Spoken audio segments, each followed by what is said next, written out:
বানর ভাষা আন্দোলনে প্রথম শহীদ রফিক উদ্দিন আহমেদ। মানিকগঞ্জের সিংগাইর উপজেলায় তার জন্মভিটার স্মৃতি ধরে রাখতে পাশেই গড়ে তোলা হয়েছে ভাষা শহীদ রফিক উদ্দিন আহমেদ গ্রন্থাগার ও স্মৃতি জাদুঘর। তবে স্মৃতিচিহ্নে রয়েছে অপূর্ণতা, এমনটাই বলছেন দর্শনার্থীরা। জাদুঘরটির উদ্বোধন করেছিলেন ঢাকা বিশ্ববিদ্যালয়ের বাংলা বিভাগের অধ্যাপক আনিসুজ্জামান। একতলা দৃষ্টিনন্দন ভবনের দেয়ালে শহীদ রফিকের ছবি ও তার সংক্ষিপ্ত জীবনী। ভেতরে সাজানো ভাষা আন্দোলন, মুক্তিযুদ্ধ ও সাহিত্যের নানা বই। শহীদ রফিকের বসার চেয়ার, টেবিল, পরনের লুঙ্গি ও পাঞ্জাবি ছাড়া তেমন উল্লেখযোগ্য কোনো স্মৃতিচিহ্ন নেই এখানে। নেই তার গুলিবিদ্ধ হওয়ার দৃশ্য কিংবা মেডিকেলে নেওয়ার ঘটনার দেয়ালচিত্র। ফলে ইতিহাসের আবেগ ছুঁয়ে যাওয়ার মতো উপস্থাপনায় ঘাটতি রয়ে গেছে বলে মনে করছেন অনেকেই।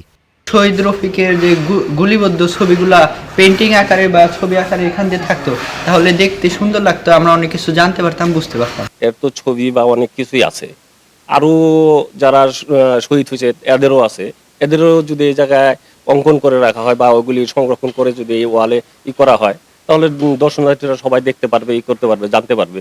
শহীদ রফিকের গুলিবিদ্ধ হওয়ার ঘটনাকে কেন্দ্র করে একটি মুরাল নির্মাণ হলে ইতিহাসকে আরও স্পষ্টভাবে অনুধাবনের সুযোগ তৈরি হবে বলে মত দিয়েছেন অনেক দর্শনার্থী।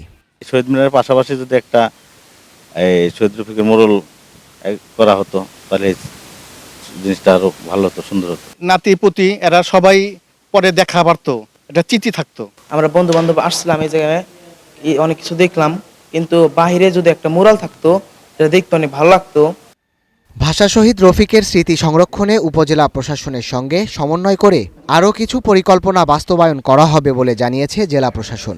ওনার বাড়ি এবং ওনার স্মৃতি রক্ষার্থে সরকার থেকে পদক্ষেপ গ্রহণ করা হয়েছে, কিন্তু সরকারের আরও কিছু পরিকল্পনা রয়েছে। আমরা উপজেলা প্রশাসনের সাথে সমন্বয় করে ভবিষ্যতে কি করা যায় এবং কিভাবে সাধারণ দর্শনার্থীদের কাছে এই গৌরবময় ইতিহাস তুলে ধরা যায় সে বিষয়ে পদক্ষেপ গ্রহণ করব। ভাষার জন্য জীবন দেয়া এই মহান শহীদের স্মৃতি সংরক্ষণ শুধু আনুষ্ঠানিকতায় সীমাবদ্ধ না থেকে ইতিহাসের আবেগ ও গৌরবকে জীবন্ত করে তুলুক, এটাই প্রত্যাশা স্থানীয়দের। Desk report, star news.